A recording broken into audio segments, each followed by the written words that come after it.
Sud Radio Auto, essai croisé. Chaque dimanche, Sud Radio et ses partenaires de Mobility TV essayent pour vous un véhicule sur le marché du neuf avec nos trois spécialistes que je vous présente. Stanislas Laroumet, bonjour à vous. Bonjour. Fondateur de Ma Voiture Idéale. On peut aussi vous lire dans l'Autojournal, on va en parler dans un instant. Celle qu'on peut lire dans l'Autojournal, c'est également Mélina Priam, bonjour à vous. Bonjour. Et nous sommes également en compagnie de Cédric Fréhour, le fondateur de la plateforme Sans Bornes, en chiffres, même s'il n'a pas beaucoup de bornes non plus. Bonjour à vous. Bonjour Jean-Marie. Aujourd'hui, on essaie pour vous le Mercedes GLC. Elle vous a beaucoup plu, Stanislas ? Moi, j'aime beaucoup les Mercedes d'une manière générale. Après, comme vous savez, je suis un peu le flic méchant, mais Cédric va parler après moi, donc il n'y a aucun problème. Le GLC, non, c'est évidemment une bonne voiture. Il n'y a pas beaucoup de Mercedes qui sont à mettre à la poubelle. Je trouve ça que ça révolutionne pas la catégorie d'une part, et d'autre part, ça ne transcende pas aussi par rapport à l'ancien qui était excellent. Vraiment une excellente voiture. Là, il est encore un peu plus dessiné, mais chez Mercedes, je trouve que l'avantage, c'est que les voitures sont dessinées et qu'elles passent le temps parce que justement, l'évolution du style d'un modèle à l'autre est relativement, mineure, j'ai envie de dire, mais ça reste très classique. Oui. On sait qu'on est à bord d'une Mercedes. Moi, j'ai un problème avec cette voiture, c'est son prix. Alors, j'aime beaucoup les Mercedes, mais j'ai pas les moyens de me les acheter neuves. Ça, c'est sûr et certain. Et ça s'arrange pas. Et dans 60 700 € en prix de base pour un 220 diesel. La version bas de gamme, c'est ça ? 197 chevaux. Et alors, j'ai fait Mélina va être ravie, puisque j'ai fait un comparatif dans l'Autojournal que vous avez sous les yeux entre ces petits copains allemands, donc le BMW X3 et l'Audi Q5, et le GLC, donc version de base que nous avions, 220 diesel, 197 chevaux, je le rappelle, qui nous avait mis à disposition coûtait 86 000 €.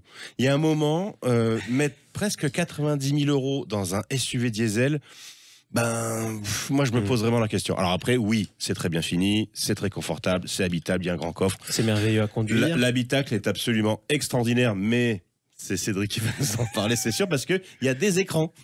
Et les écrans sont assez spectaculaires. On va en parler avec Cédric, mais on garde le meilleur pour la fin. Mélina Priam, tiens. Non, c'est vrai que alors, tout ce qu'a dit Stan est exact. Comme toujours. Moi, comme toujours. Je nuancerais, c'est vrai qu'il ne révolutionne pas le segment, sauf sur un point, ces versions hybrides rechargeables. Qui sont dotées de batteries plus importantes, de batteries qui font quasiment 32 kWh. C'est la puissance de certaines petites voitures électriques, ce qui veut dire qu'il a une autonomie en électrique pour une hybride rechargeable qui, selon Mercedes, peut quasiment atteindre 100 km en ville. 130, ils annoncent. Oui, ils annoncent 130. Je pondère tout de suite parce que c'est toujours très optimiste. Mais donc voilà, donc c'est assez intéressant de ce point de vue-là. La contrepartie, le revers de la médaille, Stan disait que lui, ce qui lui pose un problème, c'est le prix. Moi, ce qui me pose un petit souci sur cette voiture, c'est le poids. C'est-à-dire, elle est beaucoup trop lourde. Mais non, mais comme ça, on en a pour son argent. Ah oui, tu en as pour ton argent. Sauf qu'elle est tellement lourde c'est très lourd. Que les versions, on arrive à être malusé au poids. C'est-à-dire que vous avez le malus sur une version diesel, vous avez le malus au CO2 et vous avez un malus au poids.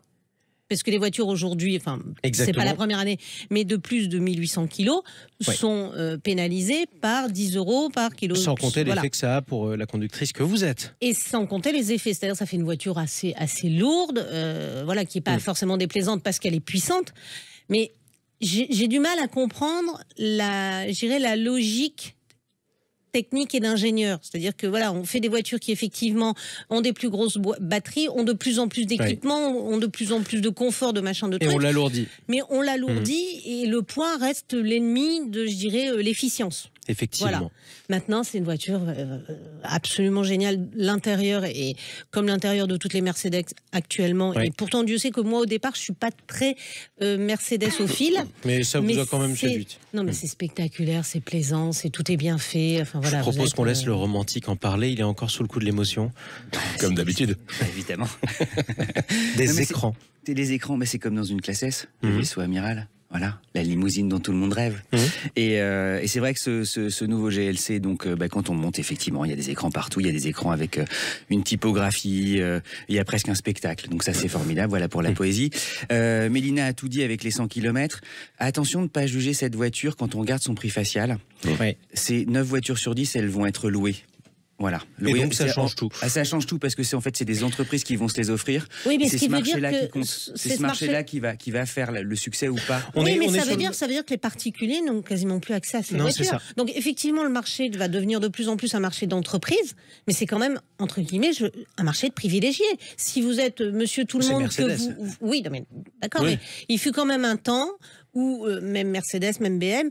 un particulier qui avait une situation professionnelle, je dirais classique, enfin classe moyenne, traditionnelle française, pouvait accéder à ce genre de voiture. Et ça maintenant, il faut être directeur d'usine à condition que son entreprise vous la mette à disposition comme voiture de fonction. Alors d'avoir une usine. Directeur ou salarié avec un salaire confortable. En fait, le marché change effectivement. Aujourd'hui, pour qu'on ait des points de repère pour tout le monde, une voiture sur deux, elle est au nom d'une société. Ça veut dire que c'est une voiture de fonction. Mais ça veut pas dire qu'on exclut au contraire les particuliers. C'est une façon d'acquérir la voiture qui est différente. C'est un mode de financement différent. Pour le GLC, il est super. Voilà, point. Parce que je sais que tout le monde... Article 49.3, fin de débat. Voilà, point. Exactement. C'est sans borne, Elisabeth. Voilà. On peut rentrer un peu dans les détails. Allez-y. Parce que moi, encore une fois, j'ai fait un excellent papier dans l'Autojournal. C'est dans vos kiosques. Oui, courez, allez-y, parce qu'il n'y en aura pas pour tout le monde. Il y a une option qu'il faut éviter qui coûte très cher, c'est l'option, à mon sens, c'est mon point de vue une fois encore, c'est l'option amortissement piloté et roue arrière directrice, qui n'apporte rien et qui coûte très cher, je crois, je l'ai noté, là, mais dans les 5 000 €, quelque chose comme ça. Moi, je trouve que ça apporte pas grand chose, sauf la maniabilité en ville, où la voiture braque beaucoup mieux, mais c'est très cher, et cet amortissement, encore une fois, comme Mélina l'a dit, à cause du poids, eh bien, ça talonne, c'est-à-dire qu'on arrive parfois en butée d'amortisseur sur des ralentisseurs. La version qu'on a essayé, nous, pour l'Autojournal, 2080 kg, pesé par les soins de Frédéric à Montlhéry. Donc c'est quand même très très lourd, 2080 kilos. C'est énorme, énorme quand même, 2080 kilos, c'est ce que disait Mélina. Et ça, c'est quand même un sujet, c'est-à-dire que quand vous la conduisez, vous le sentez.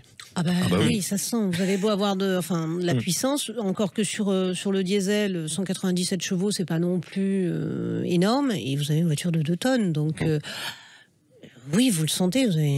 C'est pas forcément. Alors après, c'est pas ce qu'on demande à ce genre de voiture, mais c'est pas une voiture forcément très agile. C'est une voiture qui se conduit plutôt tranquillement, qui est plutôt orientée confort. Et autoroute. C'est très plaisant. Voilà, typiquement c'est pour faire la route. On se sent bien malgré tout. Et on se sent très bien au volant. Et je trouve aussi, dernier petit défaut, ils vont pas m'aimer chez Mercedes, mais pour une marque comme ça, à ce prix-là, le diesel, qui est un bon moteur, et Mercedes fait d'excellents diesels, eh bien on l'entend un peu trop à l'accélération. Et ça, c'est dommage, je trouve. C'est dommage, ça nous rappelle un sketch culte d'un humoriste, l'humoriste préféré des Français.